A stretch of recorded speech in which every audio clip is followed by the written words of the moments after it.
Hey guys, what is going on? So I just wanted to share my philosophy when it comes to bulking and, how I've made all this progress as of recent. Even though I've been lifting most of my life, I've been seeing a lot of progress recently. So, a lot of this is due to the rate of weight gain that I've had. And it's this very controversial thing to suggest that you can bulk on, hundreds of calories more than what people are suggesting. But that's just personally what I've done.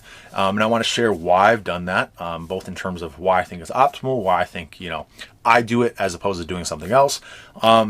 First thing I want to touch on is, the general consensus of this whole lean bulk thing, bulk tain, main gain, all this BS, right? So I'm not saying that stuff can't work, but it's just there's so many words for this thing that I think is suboptimal. But anyway, kind of the point of that is that people, evidence suggests that a 50 calorie surplus or a 30 calorie surplus or 100 or whatever you want to say is just as good as a 500 calorie surplus or something like that. Okay. So, this is based, there's evidence that supports this. There's evidence that supports damn near everything, but, I don't want to get into the details on why I don't really value studies all that much when it comes to measuring, human performance, muscle gain, stuff like that.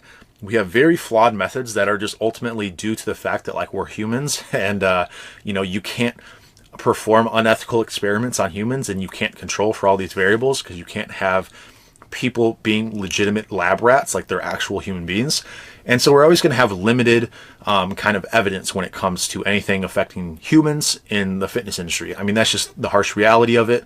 And I don't want to get into a ton of detail, but ultimately there's this thing called anecdotal evidence that I value a bit more because we kind of get to look at way, way, way more examples of people doing things that normal people would actually do instead of a very poorly controlled for experiment, which when I say poorly, I don't mean relatively poor, because I'm not saying that all these studies suck. It's just that, on the grand scheme of how much kind of data and how much accuracy can we actually have from these studies, that's the issue. It's not that all these studies or any individual studies poorly done. They're just using, the methods that they have available. Okay. So that's kind of my issue with it, is that it should just be seen as evidence supporting something, as opposed to people taking these studies, holding them way far above anything else that people in the real world actually have determined over decades and decades of lifting. Okay. So again, I value experience and anecdotes and stuff like that much higher than other people. If you're not one of those people, then I guess you're probably going to disagree with me, whatever. But anyway, the very kind of new way of thinking is that you have to be Instagram lean year round and you can only gain half a pound a month or something like that, and or a pound a month or whatever the cool kids do nowadays. But a lot of this advice is actually given from people who make their money by having a lean physique, and so they value that above all else. Or people who do competitions and they need to get 5 or 6% body fat every year, and in their off season they don't want to push it too much. Or people who literally need to stay lean year round when they're on Instagram. So all of these kind of people suggesting this, I'm not saying this is always the case, but it's a very skewed perception when you think about it that way. Okay, so the normal human being who's not competing, who is not trying to make a living off Instagram, but they're ultimately just trying to make as much progress as they can, and they're willing to be a higher body fat percentage, I do think that a higher calorie surplus has more benefits. Okay, so ultimately the amount of food that you're getting is going to help you with recovery, right? Somebody who's bulking on 2,000 calories versus somebody who's bulking on 3,500 calories, the latter is going to have more recovery benefits than the former, okay? And I know this depends on size and stuff like that, but if you look at the same person when they are bulking on different calorie counts, right? At the start of your bulk versus later on in your bulk, you get better kind of recovery and better performance when you're eating more calories, okay? Because you have more energy, more protein, more building blocks. You have all these things. You potentially have more fat to have a better kind of hormone profile. All these things are beneficial if you're eating a overall higher amount of calories. You could still be in the same calorie surplus. It could be 300 calories or whatever, but if you're eating more calories, it's going to be better. Another thing that, some people would be, okay, well, that's just because you're at a higher body fat percentage. Well, there's a lot of anecdotal evidence. You know, there's some research that suggests this. There's some research that suggests the opposite, that being at a higher body fat percentage, in my opinion, is going to allow you to perform better, okay? Ultimately, being able to have more weight on your body can, you know, result in performance increases in and of itself. But being a higher body fat percentage, ultimately, I think is going to allow you to, you know, eat more food, be able to perform optimally, you know, not have all your resources allocated to certain things that you don't want. At least in terms of for gaining muscle, because obviously your body is a whole system that works holistically. It's not just focused on one thing, but you, as somebody who's focused on performance, you really want your resources to go towards making gains, right? So, having more calories, being a higher body fat percentage, being a heavier individual, right?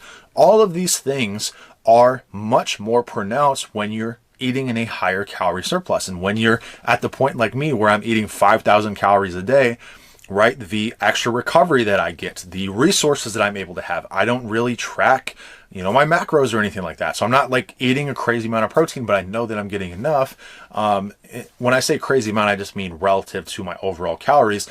I don't really have to think about that because I have so many calories to work with. I have, you know, more recovery benefits. I have that extra mass that can potentially move mass, right? So all these extra things, you know, in my opinion, are much more beneficial to actually being able to move more weight, being able to put on more muscle, having a lot more resources for your, you know, body to burn, so it's not having that breakdown, because we have, you know, the balance of muscle protein synthesis, muscle protein breakdown. Obviously, you want the former to be higher than the latter so you can actually have a net positive, right? So it's not just simply the act of, if your body knows that you're in a surplus, as soon as it crosses that threshold of surplus versus maintenance, now it's given the green light to grow. That's not how it works. Your body is not this system where it's like, okay, did we reach our 3,000 calories today, or do we only get 2,950? It's like, no, your body is constantly doing so many different things. And the more that you feed it and the more that you're giving it kind of permission to allocate its resources to your goal, which is to make gains, it's going to have a higher likelihood of moving in the direction that you want. Okay, so a 50 calorie surplus, just in that regard, I think seems inferior, 100 calorie or whatever. And then there's also the fact that how are you actually tracking this stuff? How are you tracking your expenditure? Well, you can't accurately do that. How are you tracking how many calories you need? You can't accurately do that. How are you measuring the calories that you eat? You can't accurately do that. Okay, so you have all these variables where every potential error that you make can mean that you can literally be spending months in a deficit. You could literally be in a deficit for months thinking that you're bulking because you're trying to get 50 calories, or you could be in maintenance for months and you think that you're, you know, bulking, when realistically you want to be moving the scale up consistently because, you know, you're putting on more mass, you're adding more calories, and you're getting 100% of the benefit of actually having that surplus, and you're going to be putting on fat regardless. And you know, what's the downside of having a higher surplus? Well, potentially you spend more money on food, which is probably bad, but you put on more fat. Okay, that's realistically, like, that is the downfall. Everything else seems to be optimal with a higher calorie surplus, except the one, you know, downfall of this, in my opinion, the one real one, other than potentially health. And I'm not going to act like being obese or something like that is beneficial for your health, but in terms of like making gains and stuff, or doing something in terms of having the physique of our dreams, obviously being fat is usually not in the equation for a lot of people. Okay, so that's why I advocate for faster cuts. That's another thing where I advocate for faster bulks and faster cuts, because you want to spend as much time in an anabolic environment as possible, but you also want that environment to be as anabolic as possible. So saying, okay, I'm going to have 100 calorie surplus and bulk for 2 years, and I have 2 years of anabolic, you know, environment. Well, that whole 2 years was not in the most anabolic environment possible. And then if you go and you try and cut, and you take that same philosophy and you're like, okay, I want to cut this fat slowly because I want to, keep my muscle. Well, that's a very big problem in my opinion, because you spend so much time in a catabolic environment cutting slowly that you are not making gains in that period, most likely. Okay. And so it's not to say that you know, you can't lose more muscle if you take the cut a little bit more aggressively, but you're going to gain that muscle right back. You don't actually like lose it permanently. It's not like you made all these gains and you piss away 10 pounds and you never get it back. You'll get it back as soon as you go back to bulking. And so having a much higher calorie surplus and then cutting a lot faster where you're not in that stage where you're cutting all the time, okay, that's going to give you the most possible anabolic activity for the longest period of time. And the only downfall of this, again, is that, you know, you spend times where you're fluffier. You spend times where, you want to be 8% body fat year round. But it's not going to happen. And so people, you know, ask, oh, I want to get as big as you. How did you do this? How did you make this progress? It's like, because I was probably having like a 700 calorie surplus as opposed to a 100 calorie surplus. And, you know, that's the harsh reality that people don't want to see. They don't want to be like, oh man, I'm going to put on all this fat. But then I get a bunch of, you know, messages, people saying, you're 256 and you're still decently lean. And it's like, I don't think I am. But it's like people's perception on how fat they're going to get, or they're going to lose their abs as soon as they start. It's like, it's just this body dysmorphia Instagram model thing where it's like, you know, what's optimal in terms of making gains and what's optimal in terms of you being lean year round. Like, you're going to have to pick, you know, it's the thing where you can have anything that you want, but you can't have everything that you want. Okay. So you can't be the strongest dude in the world, the leanest dude in the world, you know, like all these things that you want to do, build the most muscle, have all the optimal things. You're going to have to pick and choose. And I think the more that you lean towards having a higher surplus, the better gains that you're going to make. And here's the thing, the more muscle that you build in the future, you're going to have an easier time cutting. You're going to be able to maintain a leaner body fat, kind of year round, if that's what you want to do in the future. And people's perception of how lean you are is going to be a lot more skewed towards it being positive when you have more muscle mass on you.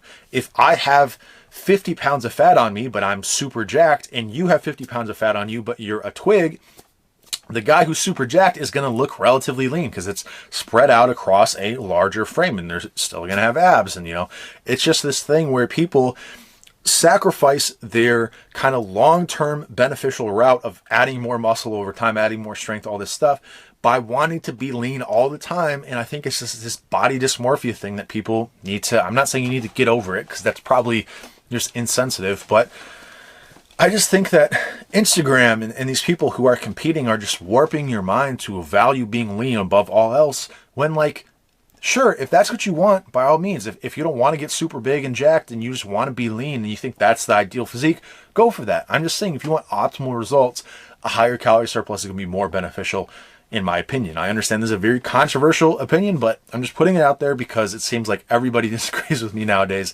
and nobody wants to bulk in a high calorie surplus. Okay, so anyway, that's all I got to say about that. I'll keep you updated and I'll talk to you soon.